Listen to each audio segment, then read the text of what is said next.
com o intuito de manipular a história e fazer o brasileiro criar um medo pelos militares.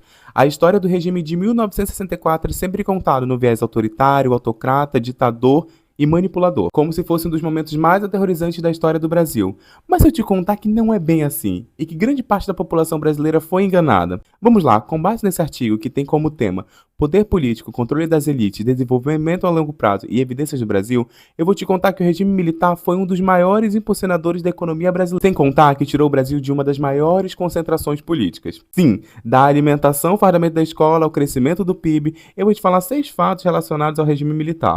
Logo após os militares assumirem o Brasil em 1968, o Brasil passa pelo milagre econômico, onde tivemos uma taxa de crescimento do PIB superior a 10% ao ano, impulsionando por setores de investimentos em infraestrutura, energia, indústria de base e modernização agrícola. Neste momento, houve a construção de rodovias, portos, hidrelétricas, como a de Itapuí, telecomunicações, expansões da indústria de base, petroquímica, no setor automobilístico. O regime de 64 também foi um dos principais motores para a modernização do sistema educacional no Brasil, especialmente nas áreas de ensino técnico e superior, como forma de atender a demanda de mão de obra qualificada que havia necessidade naquele momento.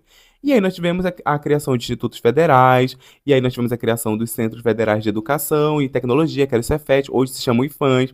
Nós tivemos também ampliação e criação das universidades públicas, principalmente as universidades federais. O objetivo dos militares com isso era o seguinte, era interiorizar o ensino superior, atendendo regiões que anteriormente não tinham acesso a esse tipo de educação.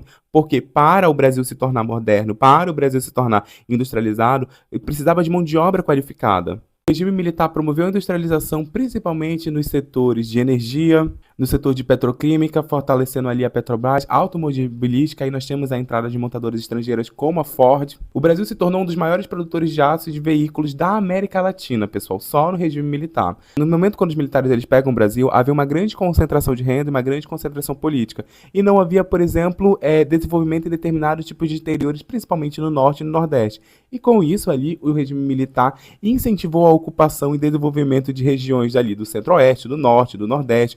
Houve a criação ali de programas como o Polo Amazônia, como tivemos também ali a questão do Franca de Manaus, o Proálcool, que era um programa de substituição de combustíveis fósseis por etanol, que continua relevante até hoje, para incentivar também ao emprego.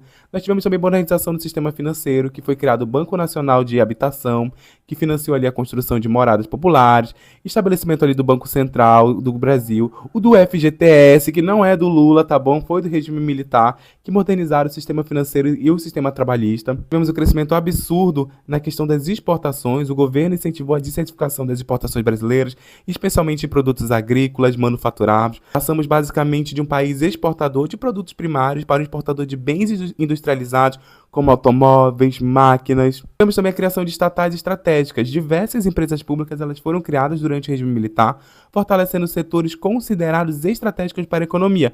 Nós temos a Eletrobras, nós temos a Embrapa, a Embraer. O que eu quero trazer nesse vídeo é o seguinte, que nós somos sempre manipulados a acreditar num viés da história.